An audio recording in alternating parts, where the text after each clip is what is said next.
Chapter 15 Aragog. Summer was creeping over the grounds around the castle. Sky and lake alike turned periwinkle blue, and flowers large as cabbages burst into bloom in the greenhouses. But with no Hagrid visible from the castle windows striding the grounds with Fang at his heels, the scene didn't look right to Harry, no better in fact than the inside of the castle where things were so horribly wrong. Harry and Ron had tried to visit Hermione, but visitors were now barred from the hospital wing. We are taking no more chances, Madame Pomfrey told them severely through a crack in the infirmary door. No, I am sorry, there's every chance the attacker might come back to finish these people off. With Dumbledore gone, fear had spread as never before, so that the sun warming the castle walls outside seemed to stop at the mullioned windows. There was barely a face to be seen in the school that didn't look worried and tense, and any laughter that rang through the corridor sounded shrill and unnatural and was quickly stifled. Harry constantly repeated Dumbledore's final words to himself. I will only truly have left this school when none here are loyal to me. Help will always be given at Hogwarts to those who ask for it. But what good were these words? Who exactly were they supposed to ask for help when everyone was just as confused and scared as they were?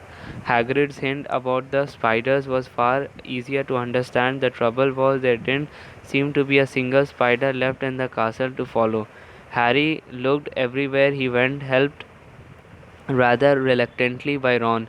They were hampered, of course, by the fact that they weren't allowed to wander off on their own but had to move around the castle in a pack with the other Gryffindors.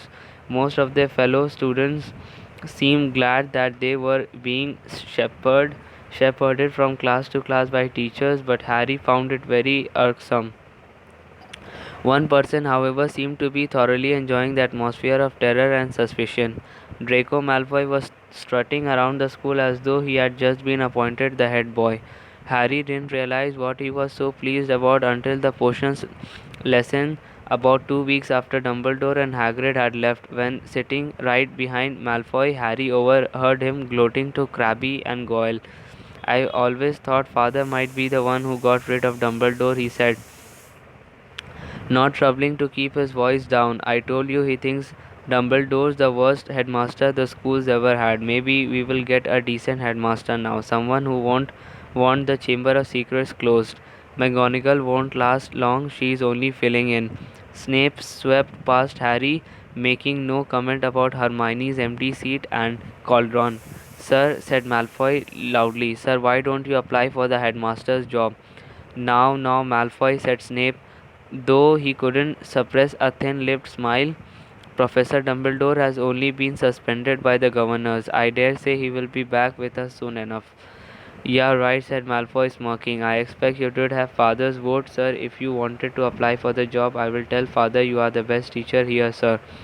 Snape smirked as he swept off around the dungeon, fortunately not spotting Seamus Finnegan, who was pretending to vomit into his cauldron. I am quite surprised the mudbloods haven't all packed their bags now, Malfoy went on. Bet you 5 galleons the next one dies. Pity it wasn't Granger. The bell rang at that moment, which was lucky. At Malfoy's last words, Ron had leapt off his stool, and in the scramble to collect bags and books, his attempts to reach Malfoy went unnoticed. Let me at him, Ron growled as Harry and Dean hung onto his arms. I don't care, I don't need my wand. I am going to kill him with my bare hands. Hurry up, I have got to take you all to herbology, barked Snake over the class heads. And off they marched with Harry, Ron, and Dean bringing up the rear, Ron still trying to get loose. It was only safe to let go of him when Snape had seen them out of the castle and they were making their way across the vegetable patch towards the greenhouses. The herbology class was very subdued. There were now two missing from their number, Justin and Hermione. Professor Sprout set them all to work pruning the Abyssinian shrive figs. Harry went to tip an armful of withered stalks onto the compost heap and found himself face to face with Ernie Macmillan. Ernie took a deep breath and said very formally, I just want to say, Harry, that I am sorry I ever suspected you. I know you did never attack Hermione Granger, and I apologize for all the stuff I said. We are all in the same boat now, and well, he held out a pudgy hand and Harry shook it. Ernie and his friend Hannah came to work at the same shrivel fig as Harry and Ron. That Draco Malfoy character, said Ernie, breaking off dead twigs. He seems very pleased about all this, doesn't he? Do you know, I think he might be Slytherin's heir. That's clever of you, said Ron, who didn't seem to have forgiven Ernie as readily as Harry. Do you think it's Malfoy, Harry? Ernie asked. No, said Harry so firmly that Ernie and Hannah stared. A second later, Harry spotted something. Several large spiders were scuttling over the ground on the other side of the glass, moving in an unnaturally straight line as though taking the shortest route to a pre-arranged meeting. Harry hit Ron over the hand with his pruning shears. Ouch, what are you? Harry pointed out the spiders, following their progress with his eyes screwed up against the sun. Oh, yeah, said Ron, trying and failing to look pleased. But we can't follow them now. Ernie and Hannah were listening curiously. Harry's eyes narrowed as he focused on the spiders. If they pursued their fixed course, there could be no doubt about where they would end up. Looks like they are heading for the Forbidden Forest, and Ron looked even unhappier about that. And at the end of the lesson, Professor Sprout escorted the class to their defense against the dark arts lesson. Harry and Ron lagged behind the others so they could talk out of earshot. We will have to use the invisibility clock again, Harry told Ron. We can take Fang with us. He used to going into forest with Hagrid. He might be some help. Right, said Ron, who was twirling his wand nervously in his fingers. Aren't there supposed to be werewolves in the forest? He added as they took their usual paces at the back of Lockhart's classroom. Preferring not to answer that question, Harry said, there are good things in there too. The centaurs are all right, and the unicorns. Ron had never been into the Forbidden Forest before. Harry had entered it only once and had hoped never to do so again. Lockhart bounded into the room and the class stared at him. Every other teacher in the place was looking grimmer than usual, but Lockhart appeared nothing short of buoyant. Come now, he cried, beaming around him. Why all these long faces?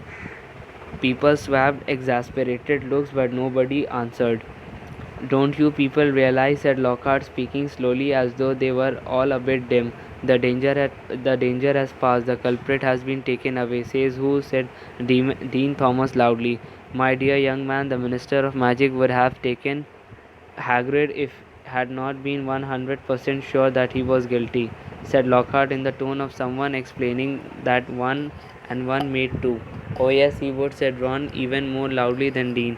I flatter myself I know a touch more about Hagrid's arrest than you do, Mr. Weasley, said Lockhart in a self satisfied tone. Ron started to say that he didn't think so somehow, but stopped in mid sentence when Harry kicked him hard under the desk. We weren't there, remember?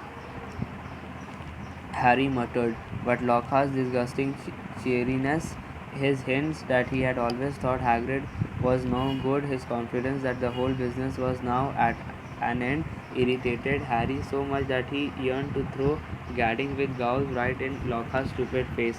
Instead, he contented himself with scrawling a note to Ron, let's do it tonight.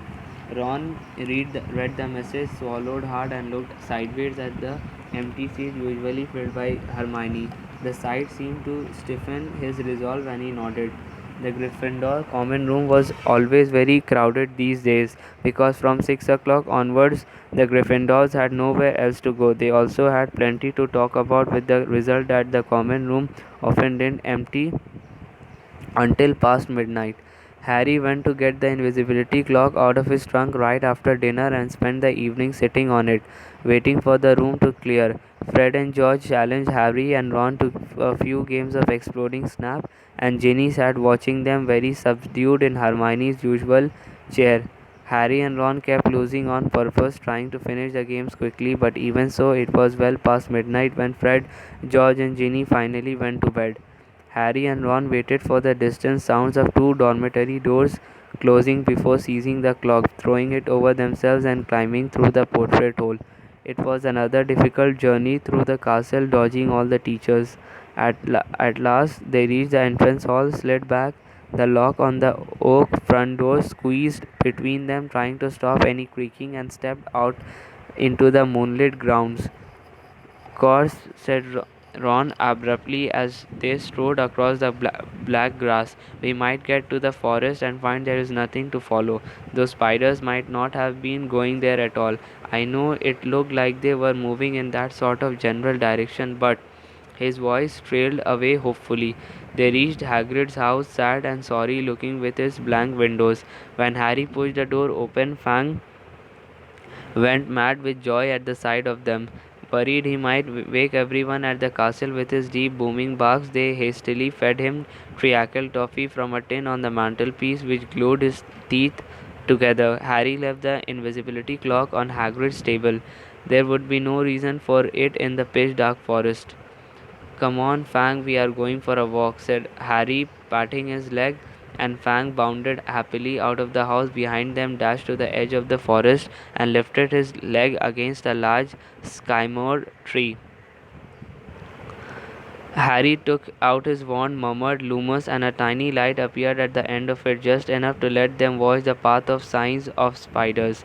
Look, good thinking, said Ron. I did light mine too, but you know it did probably blow up or something. Harry tapped Ron on the shoulder, pointing at the grass. Two solitary spiders were hurrying away from the wand light into the shade of the trees.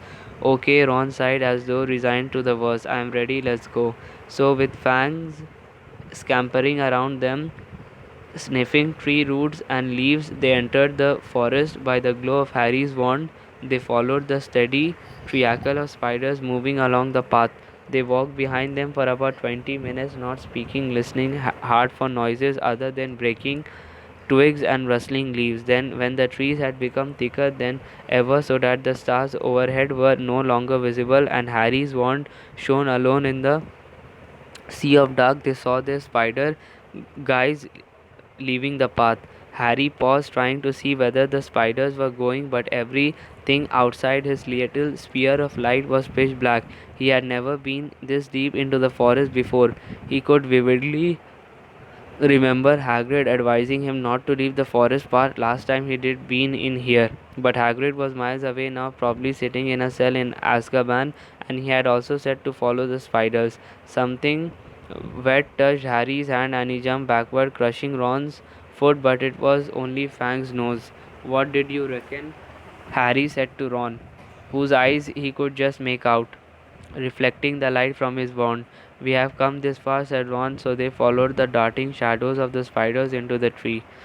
They couldn't move very quickly now, there were tree roots and stumps in their way, barely visible in the near blackness. Harry could feel Fang's hot breath on his hand. More than once they had to stop so that Harry could crouch down and find the spiders in the warm light. They walked for what seemed like at least half an hour, their robes snagging on low slung branches and brambles. After a while, they noticed that the ground seemed to be sloping downward, though the trees were as thick as ever. Then Fang suddenly let loose a great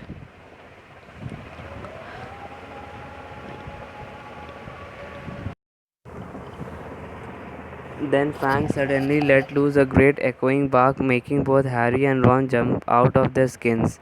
What? Said Ron loudly, looking around into the pitch dark and gripping Harry's elbow very hard. There is something moving over there. Harry breathed. Listen, sounds like something big. They listened some distance to their right. The something big was snapping branches as it carved a path through the trees. Oh no, said Ron. Oh no, no.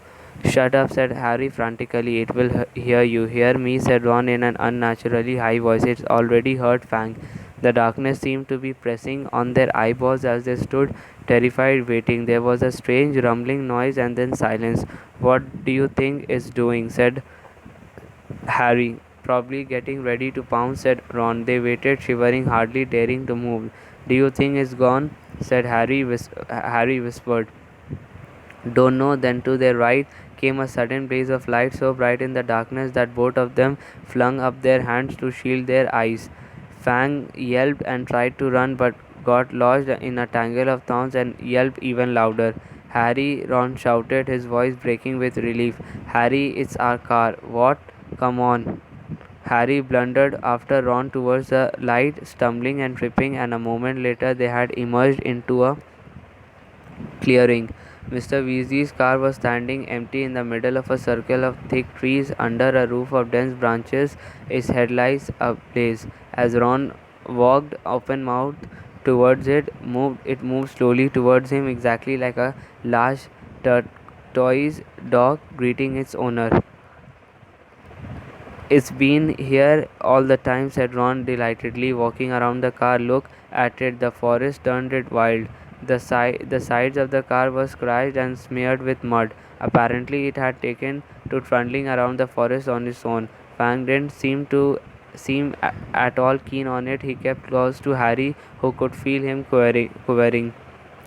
His breathing slowly down again. Harry stuffed his wand back into his robes, and we thought it was going to attack us, said Ron, leaning against the car and patting it. I wonder where it had gone. Harry squinted around on the flood lit ground for signs of more spiders, but they had all scuttled away from the glare of the headlights.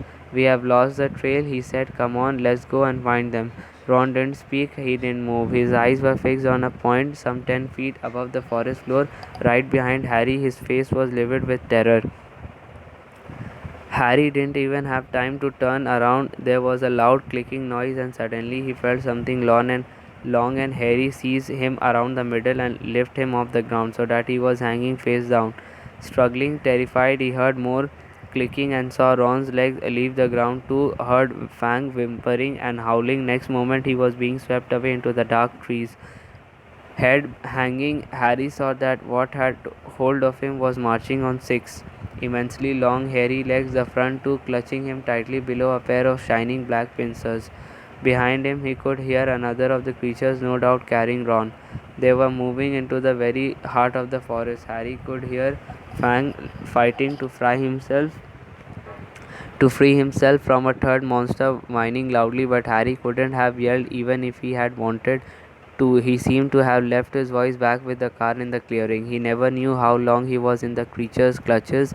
He only knew that the darkness suddenly lifted enough for him to see that the leaf strewn ground was now swarming with spiders. Craning his neck sideways, he realized that they had reached the ridge of a vast hollow, a hollow that had been cleared of trees so that the stars shone brightly onto the worst scene he had ever laid eyes on. Spiders, not tiny spiders like those surging over the leaves behind. Spiders the size of Carthorses, eight-eyed, eight-legged, black, hairy, gigantic. The massive specimen that was carrying Harry made its way down to the steep slope towards a misty, domed web in the very center of the hollow, while his fellow closed in all around it, clicking their pincers excitedly at the sight of its load. Harry fell to the ground on all fours as the spider released him. Ron and Fang thudded down next to him. Fang wasn't howling anymore but cowering silently on the spot. Ron looked exactly like Harry felt. His mouth was stretching wide in a kind of silent scream and his eyes were popping. Harry suddenly realized that the spider that had dropped him was saying something. It had been hard to tell, but because he clicked his pincers with every word he spoke. Aragog, it called Aragog. And from the middle of the misty domed web, a spider of the size of a small elephant emerged very slowly. There was grey in the black of his body and legs, and each of the eyes on his ugly, pinced, pincer, pincered head was milky white. He was blind. What is it? He said, clicking his pincers rapidly. Men clicked the spider who had caught Harry. Is it Hagrid? Said Aragog, moving closer, his eight milky eyes wandering vaguely. Strangers, clicked the spider who had brought Ron. Kill them, clicked Aragog fretfully. I was sleeping. We were friends of Hagrid's, Harry shouted. His heart seemed to have left his chest to pound in his throat. Click, click, click went the pincers of the spiders all around the hollow. Aragog paused. Hagrid has never sent men into our hollow before, he said slowly. Hagrid's in trouble, said Harry, breathing very fast. That's why we have to come. In trouble, said the aged spider, and Harry thought he'd heard concerned beneath the clicking pincers. But why has he sent you? Harry thought of getting to his feet but decided against it. He didn't think his legs would support him, so he spoke from the ground as calmly as he could. They think up at the school that Hagrid's been setting a something on students. They have taken him to Azkaban. Aragog clicked his pincers furiously, and all around the hollow the sound was echoed by the crowd of spiders. It was like applause, except applause didn't usually make Harry feel sick with fear. But that was years ago, said Aragog fretfully. Years and years ago. I remember it well. That's why they made him leave the school. They believed that I was the monster that dwells in what they call the Chamber of Secrets. They thought that Hagrid had opened the chamber and set me free. And you didn't come from the Chamber of Secrets, said Harry, who could feel cold sweat on his forehead. I, said Aragog, clicking angrily. I was not born in the castle. I come from a distant land. A traveler gave me to Hagrid. A traveler gave me to Hagrid when I was an egg. Hagrid was only a boy, but he cared for me, hidden in a cupboard in the castle, feeding me on scraps from the table. Hagrid is my good friend and a good man. When I was discovered and blamed for the death of a girl, he protected me. I have lived here in the forest ever since, where Hagrid still visits me. He even found me a wife, Mosag, and you see how our family has grown, all through Hagrid's goodness. Harry summoned what remained of his courage. So you never attacked anyone, never croaked the old spider. It would have been my instinct, but out of respect for Hagrid, I never harmed a human. The body of the girl who was killed was discovered in a bathroom. I never saw any part of the castle but the cupboard in which I grew up. Our kind like the dark and the quiet. But then do you know what did kill that girl, said Harry, because whatever it is, it's back and attacking people again. His words were drowned by a loud outbreak of clicking and the rustling of many long legs shifting angrily. Large black shapes shifted all around him. The thing that lives in the castle, said Aragog, is an ancient creature we spiders fear above all others. Well, do I remember how I pleaded with Hagrid to let me go when I sensed the beast moving about the school? What is it? Said Harry urgently. More loud clicking, more rustling. The spiders seemed to be closing in. We do not speak of it, said Aragog fiercely. We do not name it. I never even told Hagrid the name of that dread creature, though he asked me many times. Harry didn't want to press the subject, not with the spiders pressing closer on all sides. Aragog seemed to be tired of talking. He was backing slowly into his domed web, but his fellow spiders continued to inch slowly towards Harry and Ron. We will just go, then Harry called desperately to Aragog, hearing leaves rustling behind him. Go, said Aragog slowly. I think not, but my sons and daughters do not harm Hagrid on my command, but I cannot deny them fresh meat when it wanders so willingly into our midst. Goodbye, friend of Hagrid. Harry spun around. Feet away, towering above him, was a solid wall of spiders, clicking, their many eyes gleaming in their ugly black heads. Even as he reached for his wand, Harry knew it was no good. There were too many of them, but as he tried to stand ready to die fighting, a loud, long note sounded and a blaze of light flamed through the hall. Mr. Weasley's car was thundering down the slope, headlights glaring, his horns screeching, knocking spiders aside. Several were thrown onto their backs, their endless legs waving in the air. The car screeched to a halt in front of Harry and Ron, and the doors flew open. Get Fang! Harry yelled, diving into the front seat. Ron seized the boarhound around the middle and threw him yelping into the back of the car. The doors slammed shut. Ron didn't touch the escalator, but the car didn't need him. The engine roared and they were off, hitting more spiders. They sped up the slope out of the hollow, and they were soon crashing through the forest branches, whipping the windows as the car wound its way cleverly through the web widest gaps, following a path it obviously knew. Harry looked sideways at Ron. His mouth was still open in the silent scream, but his eyes weren't popping anymore. Are you okay? Ron stared straight ahead, unable to speak. They smashed their way through the undergrowth, Fang howling loudly in the back seat, and Harry saw the side mirror snap off as they squeezed past a large oak. After 10 noisy, rocky minutes, the trees thinned, and Harry could again see patches of sky. The car stopped so suddenly that they were nearly thrown into the windshield. They had reached the edge of the forest. Fang flung himself at the window in his anxiety to get out, and when Harry opened to the door, he shot off through the trees to Hagrid's house, tail between his legs. Harry got out, and after a minute or so, Ron seemed to regain the feeling in his limbs and followed, still stiff necked and staring. Harry gave the car a grateful pat as it reversed back into the forest and disappeared from view. Harry went back into Hagrid's cabin to get the invisibility clock. Fang was trembling under a blanket in his basket. When Harry got outside again, he found Ron being violently sick in the pumpkin patch. Follow the spider, said Ron weakly, wiping his mouth on his sleeve. I will ever forgive Hagrid. We are lucky to be alive.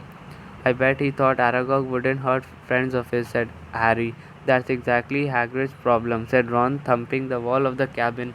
He always thinks monsters aren't as bad as they are made out, and look where it's got him.